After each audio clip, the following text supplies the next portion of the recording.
नमस्कार। ज्ञानवर्धक इस चैनल में आपका बहुत बहुत स्वागत है।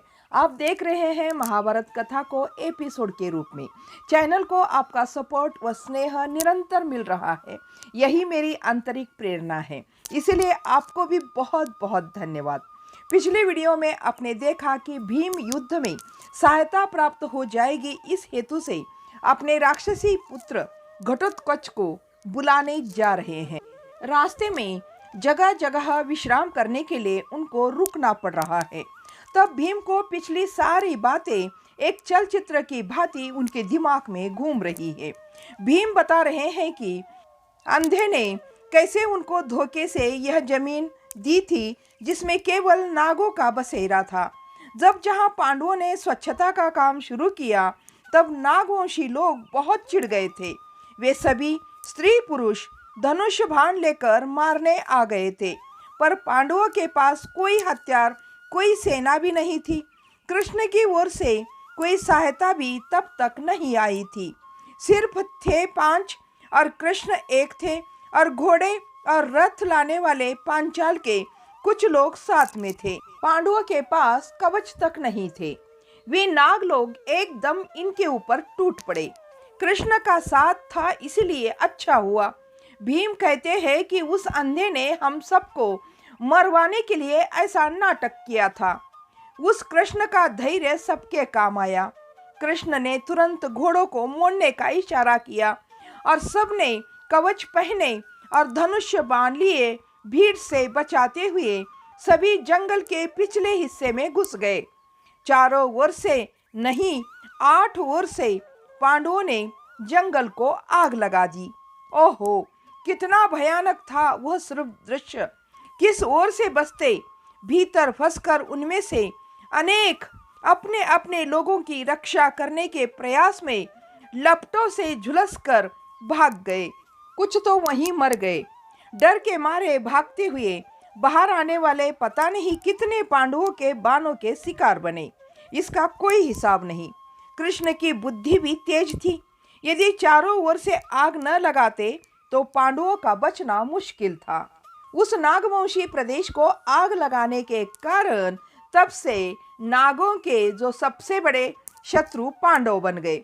इसका फायदा उठाते हुए दुर्योधन ने आर्यव्रत के जंगलों में जहां जहां नाग बसे हैं, दुर्योधन वहां वहां गया, अपने दूत भेजा और उसको संदेशा भेजा कि मैं पांडवों से युद्ध कर रहा हूं, आप लोग मेरी ओर आ जाओ और अपना बदला चुकाओ। उनके सिरों को काटकर धरती पर गिरा देने का अवसर मैं आप लोगों को दे रहा हूं। तब भीम ने कहा था, अरे दुर्योधन, अपना कुचक्र फैलाकर हमारे शत्रुओं को अपनी ओर मिलाने वाले, तेरा सिर काटकर इसी बाएं पांव से कुचल न दूं तो मेरा नाम बदल। भीम आगे कहते हैं कि पैदा होते ही मेरी लंबाई चौड़ाई देखकर पिता पांडु के मुख से एकदम निकला हुआ नाम है ये, इसे बदलने की हिम्मत किसी में नहीं है। यही सोचते सोचते भीम रास्ते में विश्राम करने रुके थे, एकदम उठ खड़े हुए। एक अंगड़ाई ली थी। भीम की दृष्टि सीधे अपनी भुजाओं पर पड़ी। उसको देखकर उन्होंने सोचा, अब भीम बूढ़ा हो चला है। जब जवान था तब बाहें पीसने के पत्थर जैसी कड़ी थी। 12 वर्ष का वनवास, ऊपर से धर्म के साथ वेदों की चर्चा करने के लिए ऋषियों के भोजन की व्यवस्था करनी पड़ती थी। दूध, दही, मक्खन, घी कुछ भी नहीं मिलता था। भुना अनाज और आग पर सेकी रोटियां, चावल भी नहीं था। भीम कहते हैं, यही मेरा ढलने का कारण होगा। उस पर द्रौपदी ध्यान नहीं रखती तो मैं इतना भी नहीं रहता।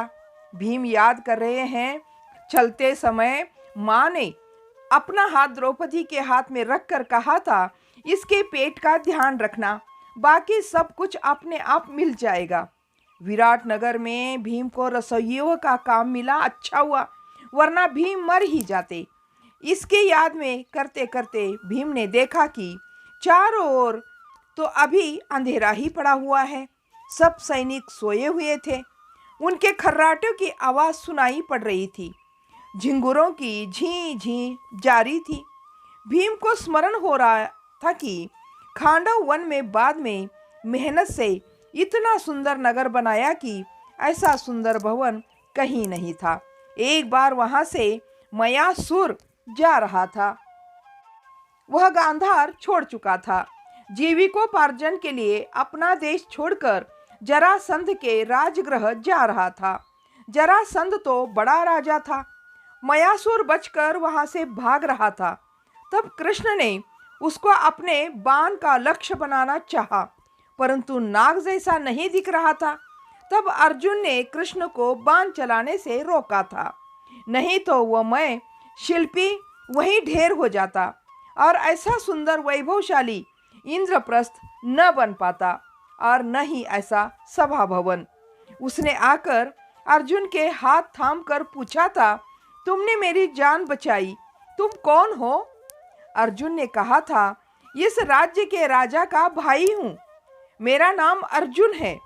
उसने फिर कहा था, तुमने मेरी जान बचाई है, बताओ उसके बदले में क्या कर सकता हूँ?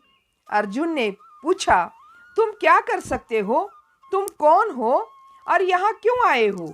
उसने कहा था, मैं शिल्पी हूँ, यहाँ के भवनों से सुंदर भवन बना सकता हूँ, सुंदर नगर की योजना मैं कर सकता हूँ। कृष्ण के दिमाग में एकदम सूझा कि द्वारिका की ओर अच्छे नगर बनाने हैं और भवन भी सुंदर बनाने हैं। तब कृष्ण बोले, सुनो शिल्पी, हमें एक नगर का निर्माण करना है और नए नगर बनाने हैं। तुम्हें जो सामान और सहायता चाहिए हम दे देंगे। तुम अपनी सारी योग्यता लगाकर ऐसे नगर और भवनों का निर्माण कर सकते हो जिनके जोड़ कहीं नहीं मिले। मैं वहीं रह गया। फिर कृष्ण ने द्वारिका से और भी शिल्पी बुलाए। 1 वर्ष के भीतर ही नगर का निर्माण आरंभ होने वाला था। काम आरंभ हो गया तो काम का क्या देखना, कई मंजिलों के मकान, प्रत्येक घरों में पृथक पृथक स्नान घर, नगर के बीचों बीच एक आकर्षक तालाब, तालाब के चारों ओर ईंटों की दीवारें, चारों ओर घने छायादार वृक्ष। इतनी सुंदर योजना थी कि नगर में आधा घंटे से अधिक भी वर्षा हो जाए तो कहीं पानी नहीं ठहरता था। भीम को उस समय के हस्तिनापुर की दुर्दशा की याद आई। हस्तिनापुर में वर्षा हो जाए तो गलियों में, रास्तों में महीनों भर पानी सड़ा रहता था। मेंढक घरों में घुस आते थे। बेहिसाब मक्खी, मच्छर, दुर्गंध चारों ओर फैलती थी। परंतु इस मय नामक शिल्पी ने बहुत सुंदर देखने लायक महल बनाया था। तो अब इस कहानी को करते हैं यहीं पर समाप्त। इसका अगला भाग अगले वीडियो में जरूर देखिएगा। तब तक के लिए जय हिंद, जय भारत।